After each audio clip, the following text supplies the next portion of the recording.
For more news and trending updates, subscribe to Connect Gujarat. Press the bell icon to never miss an exclusive from us.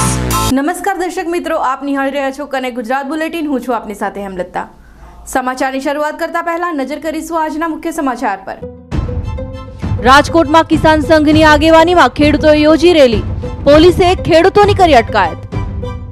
કચ્છના મુખ્ય મથક ભુજમાં રખડતા આખલાના યુદ્ધથી મચી ભાગદોડ. નગરપાલિકાની ઢોર પકડવાની કામગીરી સામે ઊભા થયા સવાલ. સુરતમાં ખટોદર વિસ્તારમાંથી બિલ્ડરના અપહરણ મામલે 3 ઝડપાયા. આઈપીએલના સટ્ટાના રૂપિયાના ઝઘડાને લઈ કરાયું અપહરણ. રાજકોટમાં કાયદાના રક્ષક બન્યા ભક્ષક. 2 પોલીસમેને 5 મિત્રો સાથે મળી કરી હત્યા. સુરતમાં ચૂંટણી ફંડને નામે ખંડણી માંગનાર ઝડપાયો. હવે સમાચાર વિસ્તારથી. કચ્છમાં પ્રથમ વખત 89 પાકિસ્તાની નાગરિકોને મત આપવાની તક મળી છે. આ પાકિસ્તાની મતદારોને ભારતીય નાગરિકત્વ મળતા તેઓ લોકસભા ચૂંટણી પ્રથમ વખત મતદાન કરશે. દેશમાં પાકિસ્તાનની ચર્ચા વચ્ચે કચ્છમાં 89 પૂર્વ પાકિસ્તાની નાગરિકોને પહેલીવાર મત આપવાની તક મળી છે.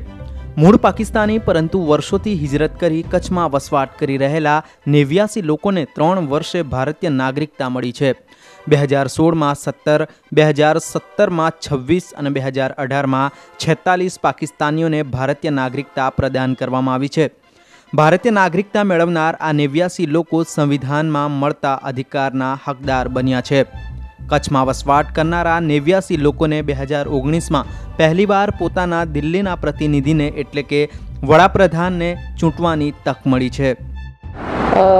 ભારત સરકારના જે કાયદા અને નિયમ પ્રમાણે જે પાકિસ્તાનમાંથી સ્થળાંતર થઈને આવેલા જે નાગરિકો છે એ લોકોની જે આખી પ્રક્રિયા કાયદેસર પૂર્ણ કરી અને અત્રેથી એ લોકોને ભારતીય નાગરિકતાનું પ્રમાણપત્ર આપવામાં આવે તો એ લોકોને જે કંઈ ભારતીય નાગરિકોને જે કંઈ હકો મળે એ લોકોને મળી શકે છે. ગયા 3 વર્ષમાં ટોટલી 89 લોકોને ભારતીય નાગરિકતા અત્રેથી આખી પ્રક્રિયા પૂર્ણ કરીને આપી ચૂક્યા છે. અને જે કંઈ બીજા બધા ભારતીય નાગરિકોને મળી શકે વોટર કાર્ડ નહીં તો આધાર કાર્ડ કે પેન કાર્ડ કે જે કંઈ ફેસિલિટી મળી શકે એ બધી ફેસિલિટી અમને પણ મળી શકશે. સુરતના કતારગામ વિસ્તારમાં ચૂંટણી ફંડના નામે ખંડણી માંગનાર આરોપીની પોલીસે ધરપકડ કરી. સુરત કતારગામ વિસ્તારમાં રહેતા એક હીરા વ્યાપારીને છેલ્લા 3 દિવસથી ખંડણી માટે ફોન આવી રહ્યો હતો. ખંડણી માંગનાર હાલ ચાલી રહેલી ચૂંટણીમાં ફંડ આપવા માટે કહી રહ્યો હતો. મુંબઈથી રાણાભાઈએ ચૂંટણી ફંડ માંગ્યું હોવાની વાત કરવામાં આવતી હતી. જો કે પોલીસની સતર્કતાને લઈ હાલ આરોપીને ઝડપી પાડવામાં આવ્યો છે. સુરત ખાતે કતારગામ વિસ્તારમાં રહેતા તળશીભાઈ માર્ગ ઉપરથી પસાર થઈ રહ્યા હતા.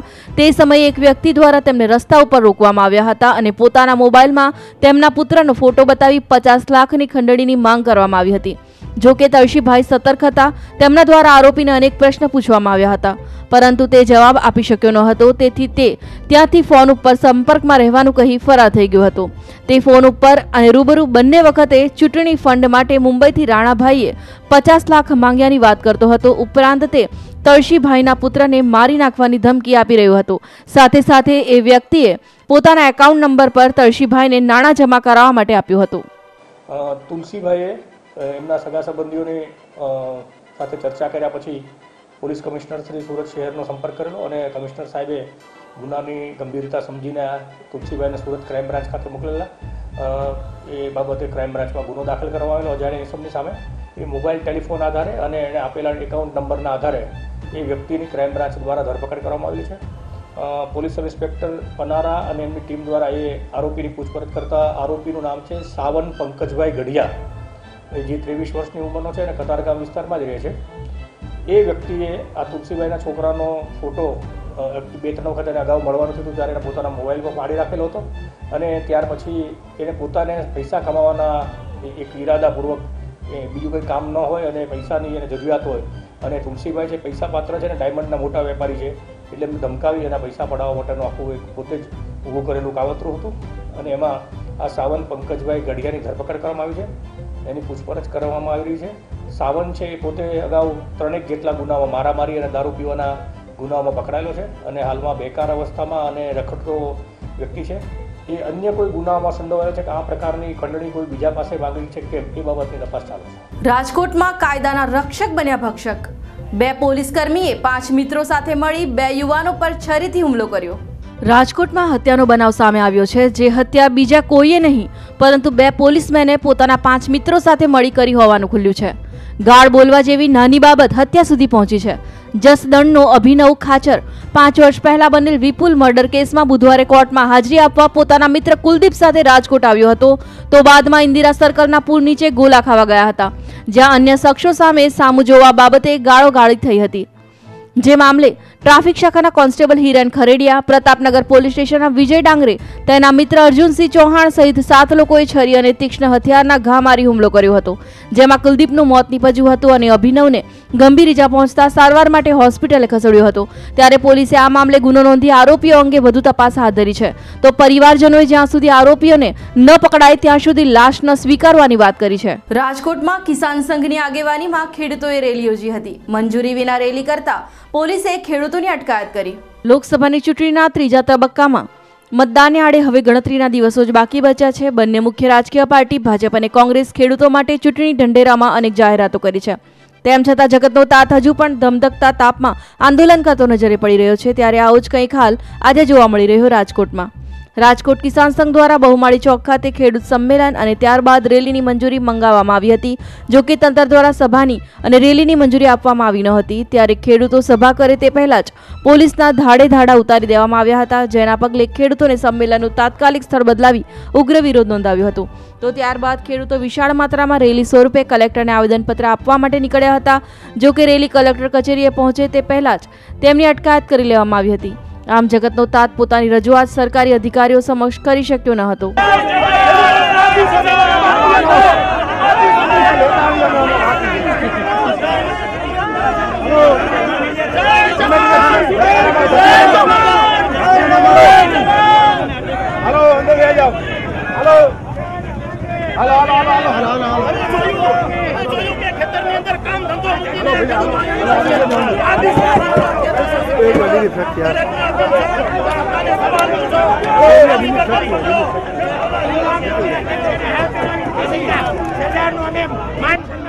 હાર પહેરાવી અને શાંતિથી અમે આવેદન પત્ર દેવા જઈ રહ્યા હતા અને અમારી ધરપકડ કરવામાં આવેલી છે। ખેડૂતોના કોઈ પણ પ્રશ્નને સાંભળવામાં નથી આવતા। ચાલુ રહેશે, લડત અમારી ચાલુ રહેશે।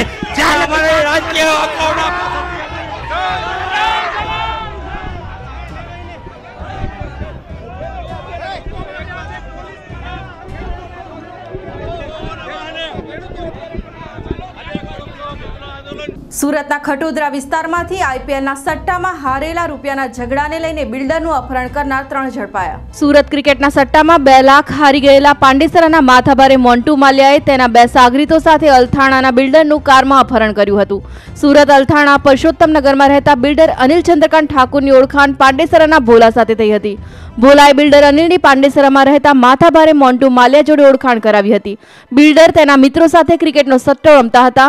પાંડેસરાનો મોન્ટુ માલ્યા બિલ્ડર પાસેથી આઈડી અને પાસવર્ડ ખરીદીને સટ્ટો રમતો હતો, જેમાં મોન્ટુ 2 લાખની રકમ સટ્ટામાં હારી જતા આઈડીની લિમિટ પૂરી થઈ જતા વરાછાના મુખ્ય બુકી પંકજે તેનું ખાતું બંધ કરી દીધું હતું, જેથી આવેશમાં આવી ગયેલા મોન્ટુએ 9મીએ સાંજે અલથાણા ગામ પાસે પાનની દુકાન પર બિલ્ડરને બોલાવીને કારમાં અપહરણ કર્યું હતું। કારમાં બિલ્ડરને બેસાડી મોન્ટુએ 5 લાખની માંગણી કરી તેને કારમાં અલથાણાની વેસુ થઈ સરસાણા ખજોદના હાઈવે પર ફેરવ્યો હતો। કોંગ્રેસ કાર્યકર્તાનો ભાઈ જુગારમાં ઝડપાતા પોલીસે ખાર રાખી ઢોરમાર મારવાનો લલિત કગથરાએ કર્યો આક્ષેપ। લોકસભાની ચૂંટણી માટે 3જા તબક્કાના મતદાનને આડે હવે ગણતરીના દિવસો જ બાકી બચ્યા છે। ત્યારે જેમ જેમ મતદાનનો દિવસ નજીક આવી રહ્યો છે તેમ રાજકારણમાં ગરમાવો જોવા મળી રહ્યો છે। તાજેતરમાં પોલીસે વિછિયા તાલુકાના કોંગ્રેસના કાર્યકરના ભાઈને જુગારમાં ઝડપી પાડી તેને ઢોરમાર માર્યો હતો, જે અંતર્ગત તેને સારવાર અર્થે સિવિલ હોસ્પિટલમાં ખસેડવામાં આવ્યો છે। ત્યારે રાજકોટ લોકસભાના કોંગ્રેસના ઉમેદવાર લલિત કગથરા ઈજાગ્રસ્ત હાલતમાં કાર્યકરના ભાઈની તબિયત જાણવા સિવિલ હોસ્પિટલ દોડી ગયા હતા। ત્યારે કનેક્ટ ગુજરાત સાથેની વાતચીતમાં લલિત કગથરાએ આક્ષેપ કરતા જણાવ્યું હતું કે કોંગ્રેસના ઉમેદવાર ચૂંટણીમાં પ્રચારમાં જાય તો આઈબી જાસૂસી કરે છે। અમે આ અંગે એસપીને રજૂઆત કરતા તેમણે જણાવ્યું હતું કે મારા કંટ્રોલમાં ન આવે તો સાથે જ કોંગ્રેસ કાર્યકર્તાના ભાઈને મારવા બદલ પીએસઆઈ અને તેના સાથીને સસ્પેન્ડ કરવામાં આવે તેવી માંગ ઉચ્ચારી હતી। 12:30 મને મુકેશ ડાભીએ ઓફિસમાં બોલાવી 70 થી 80 પટ્ટા માર્યા ક્યાં હું ખબર હતી. 2 પોલીસવાળા ખંભામાં બેસી ગયા હતા, ઊંધો રાખીને માર્યો ક્યાં હું મને ખબર હતી. પછી એ છતાંય 5-10 મિનિટ દોડ્યો અંદર ઓફિસમાં, પછી મારીને પછી મને પાછા કૂકડો બનાવ્યો. 1 કલાક કૂકડો બનાવીને વાંહે પાછળ પીઠ માથે જ પટ્ટા માર્યા, માથામાં અને વાહામાં બધે પટ્ટા માર્યા. મને એકને જ મુકેશ સાહેબે કેમ માર્યો યા, એનું કારણ શું આટલું બધું? પૈસા મારી પાસે 40,000 મુકેશભાઈએ માગ્યા હતા, મેં ના પાડી. એ ગભરુભાઈની ઘરે અમે સભા જેવું એટલે મિટિંગ રાખી હતી અને મિટિંગ પૂરી કરીને તો પછી અમે વિશેનો પ્રવાસ પૂરો કર્યો. પણ આનો ખાર તંત્રએ રાખ્યો અને અમારી પાછળ તરત જ ને માટે આઈબી વાળા હતા. મેં આઈબી વાળાને કીધું કે તમે ફોટા પાડોમાં. 4 વખત મેં વિછાવના પ્રવાસમાં આઈબી વાળાને ના પાડી. અમે અમારા અશોકભાઈ ડાંગર પ્રમુખશ્રી અમે બધા સાથે જઈ, મનસુખભાઈ કાલરિયા, અમે આઈબીને સીપીને કીધું કે તમે આઈબી અમારા ઉપર કેમ કે મારા કંટ્રોલમાં નથી. હવે સવાલ એ થાય છે કે ઉમેદવાર પ્રવાસમાં નીકળે ત્યારે એની પાછળ આઈબી વાળા દરેક જગ્યાએ ફોટા લઈ અને તંત્રને આપે છે કે આની મિટિંગમાં આ ગયા હતા. એમાં આ હડમતિયા ગામના ગભરુભાઈ એની ઘરે મારી મિટિંગ હતી, એ આઈબીને ખબર પડી એટલે એના ભાઈ એની વાડીએ કંઈ જુગાર રમતા પકડેલા છે. એમાં અમે ના નથી પડતા, પણ જુગારમાં ઢોર મારવો એ ક્યાંનો નિયમ છે, એ ક્યાંનો કાયદો છે કે તમે જુગારમાં કોઈ પકડાય ના હોય અને આવી રીતે બેફામ મારવો? એ માત્ર ને માત્ર મારી અહીંયા મિટિંગ થઈ હતી એનો ખાર રાખી અને પીએસઆઈ વિછિયાના કડોદરા છે એને પૂરેપૂરો કમરનો ભગવો કપડો પહેરવાનો જ બાકી છે. એ માણસ 1 મિનિટ પણ વિછિયામાં ન હાલે, નહીતર ફેર આ ઇલેક્શન ન થાય. અત્યારે પીએસઆઈ કડોદરા જે વિછિયાના પીએસઆઈ છે અને એની સાથે મુકેશ ડાભી છે, એ આઈ છે. શું એનો હોદ્દો છે મને ખબર નથી. એને તાત્કાલિક કાં સસ્પેન્ડ કરે ને કાં વિછિયાની બહાર મૂકે. દાહોદમાં નાની બાળકી પર બદદાનત રાખનાર ફેરિયાને ઝડપી પ્રજાએ માર્યો માર, કરાયો પોલીસના હવાલે.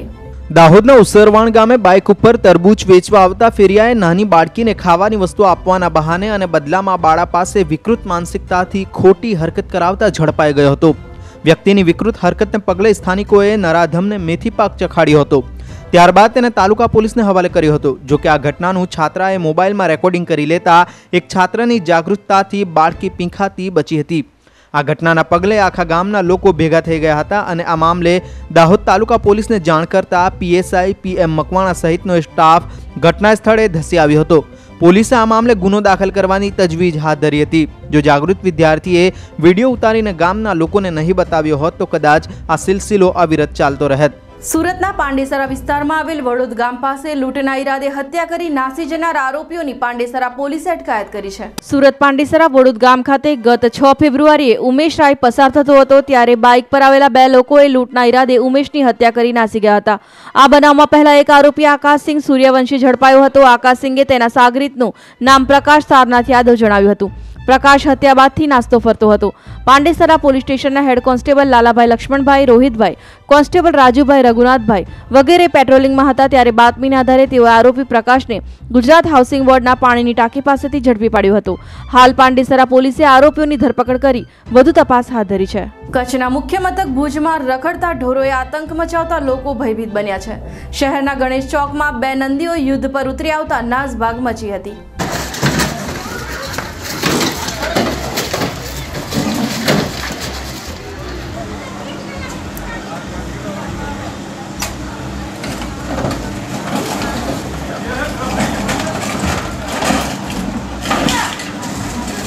ગાડી માં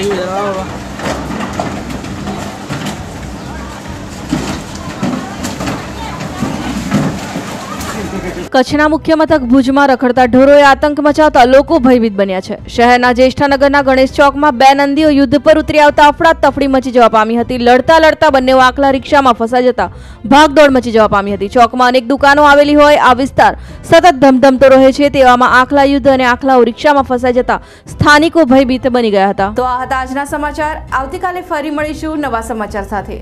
દેશ અને દુનિયાના અવનવા અપડેટ માટે લોગ ઓન કરો www.kaneygujarat.com પર. હવે મને રજા આપશો. નમસ્કાર.